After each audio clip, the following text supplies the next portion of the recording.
ये जनता तय करेगी, ये जनता तय करेगी कि वाकई में भारत को जोड़ने की जरूरत है, भारत खुशहाल है। क्योंकि बीजेपी इस वक्त ये मैसेज देने की कोशिश कर रही है कि जितना समृद्ध, जितना खुशहाल इस वक्त भारत है, उससे पहले कभी नहीं था। कांग्रेस एक और मैसेज देने की कोशिश कर रही है कि इस वक्त भारत में नफरत है, हम मोहब्बत की दुकान खोल रहे हैं। सीधा रुख करते हैं जयराम विप्लव बीजेपी की तरफ से हमारे साथ। विप्लव साहब, कांग्रेस ने ऐलान कर दिया है कि गठबंधन होगा और कांग्रेस ही उसमें बड़े भाई की भूमिका में होंगे।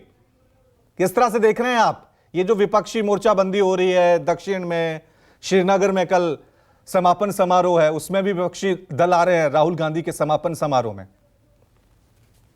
देश में लंबे वक्त तक, कई दशकों तक जिस पार्टी ने अकेले शासन किया हो और कई दशकों तक गठबंधन की सरकार भी चलाई हो, उसका नेतृत्व किया हो, और सबसे पुरानी पार्टी को अगर यह मीडिया के सामने बार बार बताना पड़ रहा है कि अगर भविष्य में गठबंधन बनेगा तो 2024 के चुनाव में उसकी धुरी कांग्रेस होगी, नेतृत्व कांग्रेस करेगा, तो उससे स्पष्ट हो जाता है कि कहीं ना कहीं ये बातें वो विपक्षी दलों को समझाने की कोशिश कर रहे हैं। क्योंकि अब तक जो यात्रा की इनविटेशन की चर्चा आपने की है तमाम मंचों पर, और कई बार तो ये इकट्ठे भी हुए, हम 2017 से लगातार देखते आ रहे हैं कि मोदी जी की लहर और जनता में उनके प्रति बढ़ते हुए विश्वास से जो इनका आत्मविश्वास दिखा है, तो कई मंचों पर ये विपक्ष के साथ गलबैया करते हुए नजर आए।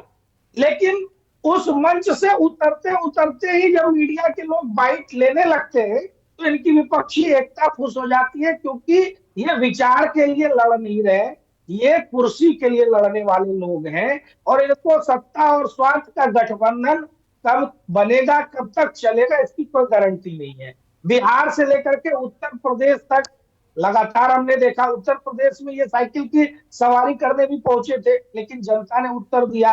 फिर मायावती जी और अखिलेश जी भी साथ आए, जनता ने उसका भी उत्तर दिया।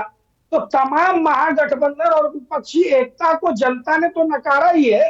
अब कांग्रेस की कवायद ये है कि किसी तरह वो नेतृत्व विपक्षी दलों का हासिल कर सके और कम से कम अगली लोकसभा में इतनी सीट तो मिले कि उनको लीडर ऑफ अपोजिशन की संख्या जुट जाए उनके साथ, जो अब तक इनके साथ नहीं रही।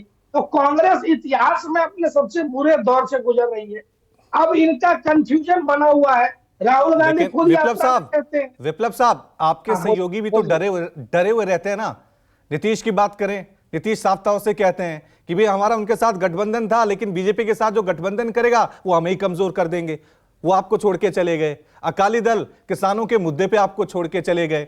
महाराष्ट्र में क्या हुआ, आपने एक पार्टी को दो हिस्सों में फाड़ दिया। तो गठबंधन को लेकर बीजेपी में भी अब कहीं ना कहीं अविश्वास तो नजर आ रहा है ना। आपके सहयोगी दल थोड़ा खौफ में तो हैं। नहीं, ये आपको लगता होगा। देखिए, हमारा सबसे बड़ा गठबंधन तो जनता के साथ, और जनता हमारे राज्य में निर्भय है, जनता हमारे राज्य में सुखी है, और जनता यही कारण है कि बार बार हमको चुनती है अनेक राज्यों के चुनाव में भी। और अभी बहुत एक चुनाव जीत गए तो इतना उछल रहे हैं, ये नहीं बताया कि 99% हारने का रिकॉर्ड है राहुल गांधी जी के नेतृत्व में बीते 10 वर्षों में जितने चुनाव हुए। इसको कांग्रेस पार्टी नहीं बताएगी। और जिस हिमाचल में सुपड़ा साफ होने की बात कर रही थी कांग्रेस, अरे 0.9% मात्र वोट का अंतर है, इसको सुपड़ा साफ होना नहीं कहते। किसी कारणवश आपकी सरकार बन गई, लेकिन जनता का विश्वास भाजपा से डिगा नहीं है। हम मजबूती के साथ एक मजबूत विपक्ष का काम वहां भी करेंगे और आपके झूठे वायदों का आईना देश को दिखाएंगे। हिमाचल की जो जीत है, आपने कह रहे हैं हिमाचल की जीत ने एक संदेश दिया है कि इस बार जो है ना सिर्फ चेहरा बड़ा होगा ना मुद्दा होगा।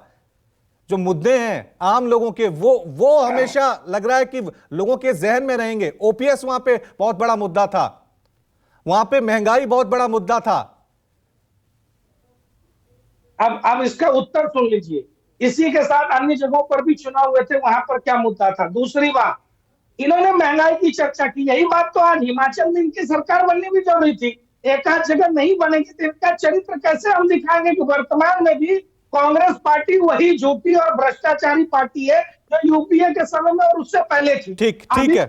ठीक है, इस पे हम बहस करेंगे, दोबारा बहस करेंगे कि मुद्दा बड़ा होगा, चेहरा बड़ा होगा, गठबंधन बड़ा होगा, इस पे हम करेंगे। अभी मैं रुक करता हूं सीधा श्रीनगर का, जहां भारत जोड़ो यात्रा चल रही है और मेरे सहयोगी ऋषिकेश हमारे साथ बने हैं। ऋषिकेश, आपकी तरफ मैं रुक कर रहा हूं और जानना चाहूंगा, लगभग अब भारत जोड़ो यात्रा अपने समापन यानी अपने अंजाम तक पहुंच गई है।